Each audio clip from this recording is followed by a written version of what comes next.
Dude, I started Mark Andrews last week. Yeah, just punching the air. Just straight. He had one target. Hit him in the hands. I finally he dropped it. But I finally dropped Likely off of like my ESPN team because I was like, you got for 28 points and then he has like two. Yeah. Well, they're just they've changed and they're doing what they're good at. Well, which is running the ball. Now I have Derrick Henry on both my ESPN teams, so tight end is not a problem.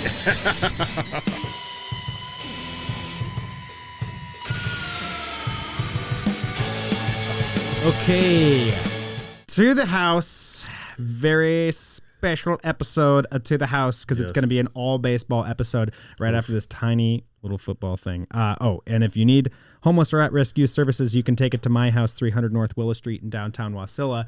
And if you want to go to like the event of the year in the Matsu, you can take it to the Menard Center. Be there next Saturday, October 12th. From 6 to 9 p.m. for Rotary Uncorked. Theme is out of this world. I will be in costume. Of course you will. And tickets at wasilarotary.com. Yeah.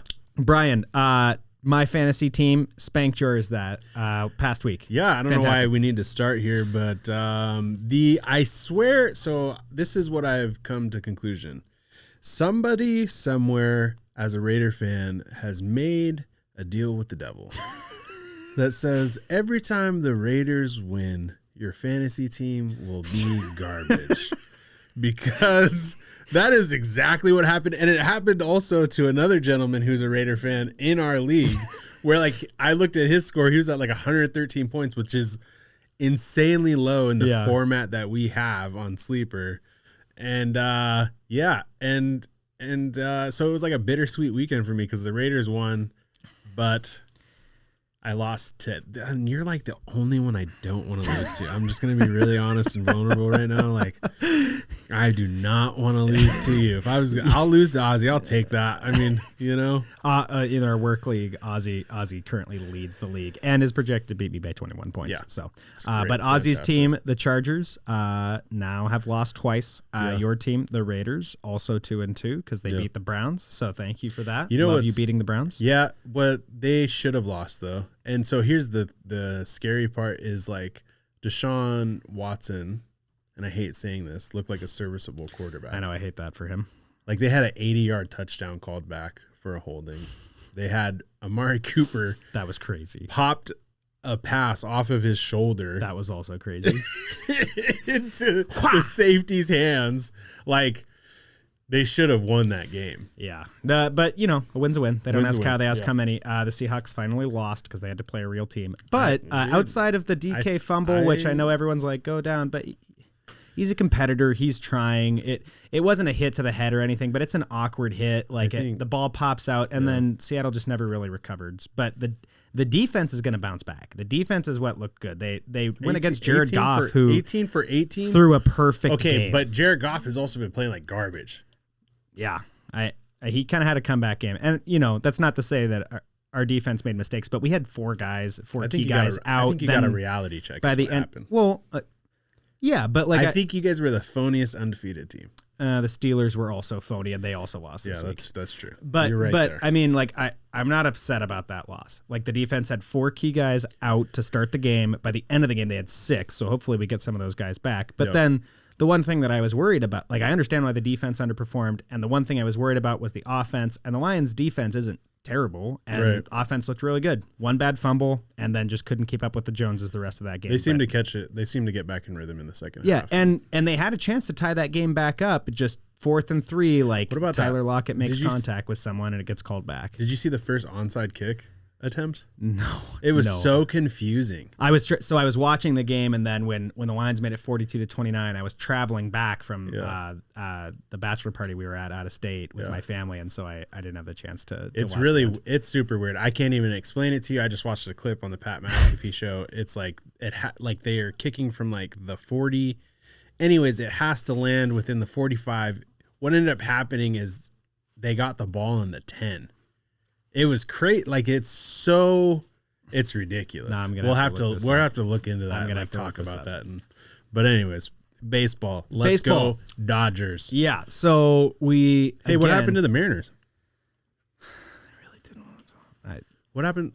Did they miss the playoffs by one game? Like I said, they were going to. Yeah, I seen that. I was looking at that the other day. Yeah, my family was at the Friday Saturday game after they were already eliminated, and after they were eliminated, they looked like gods. Actually, the last 6 games, they only lost once. They beat the Astros twice. They swept the Athletics. So what I'm hearing you say is that they play very poor under pressure.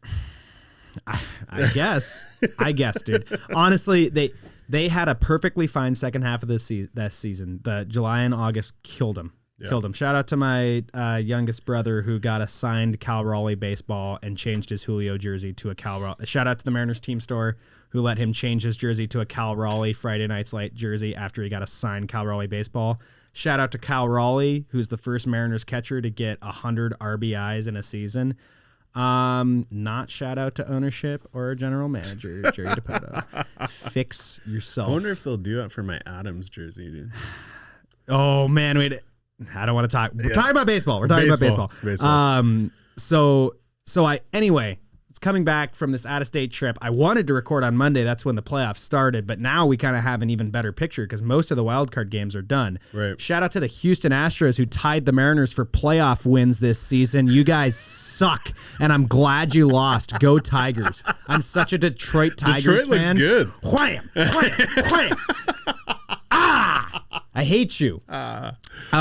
So 6 teams from the AL West. The Tigers make it in as the 6th seed. The Royals had the same record as them, 1 game better than the Mariners, who just are on the outside looking in. Tigers, Astros. Obviously, it's easy to say now, oh yeah, the Tigers look like they could beat the Astros because they did. They swept them in that best-of-3 series. But the Tigers are hot right now. I really like their matchup against the Guardians. I don't have their season record against each other pulled up. But yeah, their logo looks like a toaster. Anyway, but I actually really like the Tigers coming out of the AL West. They're a team that's like just getting hot at the right time. Yeah. You can say the same thing about the Royals. They had a really bad skid late in the season. And then they righted the ship and did what they needed to do. Right. And again, we're recording this on Thursday, so we already know that the Royals made it past the Orioles. Now, and that's like the beautiful part about playoff in any sport is like seeding is somewhat important, but you can see it every year. If a team can get hot at the right moment, they can make a run and make it difficult for those upper 100%. So in the AL West, we already have our final 4 set out to go, which is Tigers, Guardians. I'm taking the Tigers in that series. I think they're going to make it to the AL Championship, and I think they're going to end up playing the Yankees. The Yankees look like world beaters this year. I'm going to go for Detroit just because Detroit as a city needs this. Yeah. It's very easy. Going into this, I said my team that I'm rooting for this year is Detroit. 1, because they're playing the Astros in round 1, but 2, also, they're the 6th seed. It's an easy team to root for. Quick question. Why is the locker room celebration with just Budweiser beer?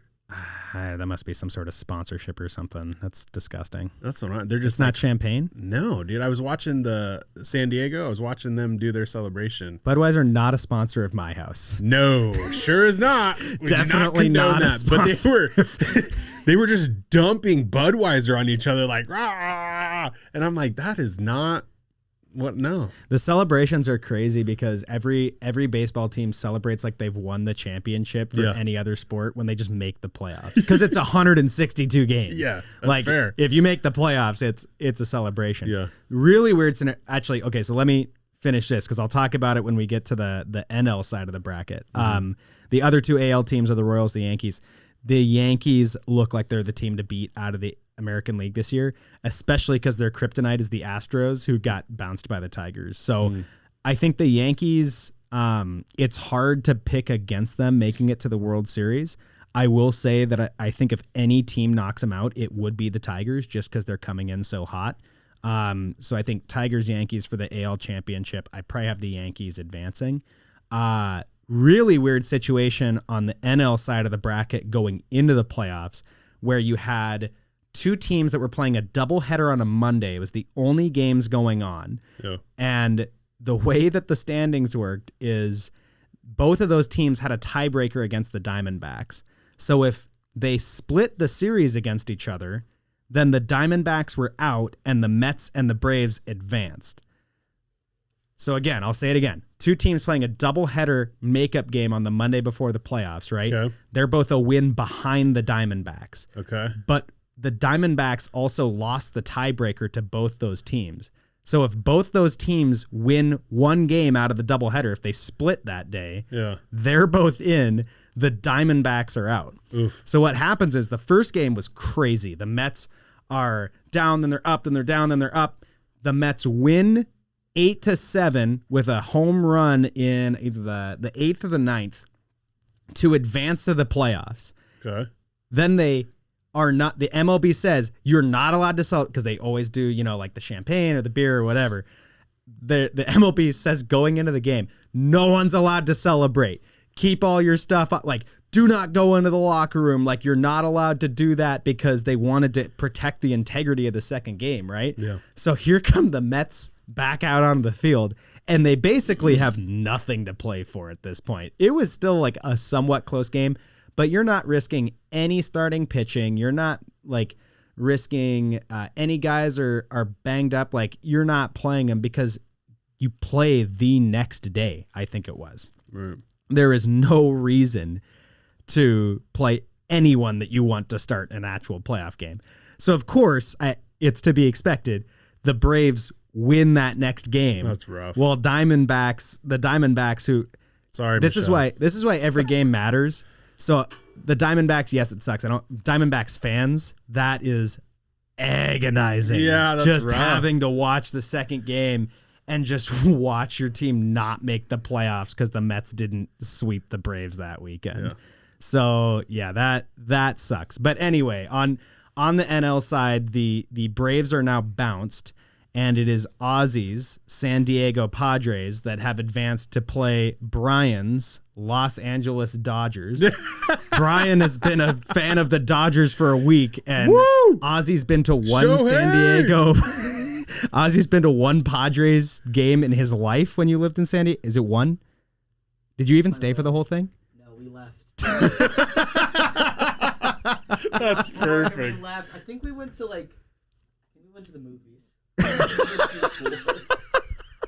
So man. we've got just like Actually, one time we got Chargers tickets the same way we got the Padres ones through like a random lottery, and I think my dad gave them away. Jeez. So just like week 1 of the NFL season, we have a Bryan versus Ozzy team matchup. None of that Ozzy juju influences this game this time. Pretty much can guarantee the Padres are going to win this series now. This actually is. I'm super glad that it ends up being Padres Dodgers, because the Dodgers are big brother and San Diego is little brother, and that's how it has always been. Yeah. So you have the most exciting man in baseball in Shohei Ohtani playing against like the maligned little brother underdog franchise, and I think that it's going to be a super, super fun series to watch. Yeah, we'll see. I don't know much about baseball, but I think when you put that much pressure on one player, it can make things, especially when it comes to playoff time, because you're not playing just a regular season game. You're not playing, hey, we'll get him on the next game, right? Like, no, we got to win, And so going into that game, but Shohei also, like, I've only watched like some clips of him. He looks like the most chill dude I've ever seen in my life, and he just goes out there and is just like, yeah, dude, here's a homer. Here's a couple steals. But baseball's such a team game. Yeah. Like and especially because Shohei's not pitching this year. Like, he's only playing on offense. So the Dodgers have some big holes. They have some of the best players in the game. They also have some big holes. So that'll be interesting. We don't know who the Phillies are playing yet. The Mets, baby, are playing against the Brewers, who they were not able to finish off last night. That game's going on right now, so by the time this comes out, you'll know who's playing the Phillies. I really think it's going to be the Mets advancing, because the Brewers looked a little fraudulent coming into the playoffs. Right. So I guess my picks really quick. I'm gonna take the Phillies to beat the Mets. But I really think it's going to come down to whoever comes out of this Padres-Dodgers series. on the National League side. I think that's the team that'll advance to the World Series. Whatever. It'll be Yankees and Dodgers in the end. So I mean, that is truly the worst case scenario. That is like the worst timeline for sure. The two biggest franchises that everyone hates from the opposite coasts playing against each other is the worst timeline. I don't know. I think the Padres look like they might have something. And so my World Series prediction is Yankees Padres. And then I have the Yankees winning the whole thing, which is like gross. Outside of the Astros winning. A shower. You're dirty. I feel icky. I feel icky after that. If you have not watched baseball or if you've not watched playoff baseball, you need to watch playoff baseball because it is electric. Just when a baseball stadium is full and it's the playoffs, like it is a totally playoff. Anything's great, but playoff baseball just feels like a completely different beast. Yeah, because it's just 45,000 people just like sitting on the edge of their seats, waiting every pitch like for something to happen. Yeah. And then when you get that home run or that big RBI, like people are just losing their minds. Yeah, it's the same thing. I mean, I think football is the only sport where you see just like that energy pretty much week in and week out. Yeah. Because the seasons are so much shorter. Yeah. It's the same thing in basketball, right? Like you can have a lot of empty stadiums and stuff, but as soon as playoffs hit, it's a whole nother game. 100%. Which basketball is about to jump off. Basketball's about to jump off. Hockey's jumping off next week. Next week, I'm sure we'll talk about our teams again. Suck. What day does basketball start? I don't even know that. I just know I think hockey starts. It starts on a Tuesday. It's like the last week. It's like right before Halloween because they have a couple Halloween games. Yeah, so we'll probably preview some hockey next week. We'll talk about where baseball's at. We'll talk about where our teams are at. We'll see you next week. Even when Ozzy and Bryan are rooting against each other, you're going down, Ozzy. Sports can somehow find a way to bring them together. Together. I still like you though, Ozzy. Together, and we'll see you next time on To the House.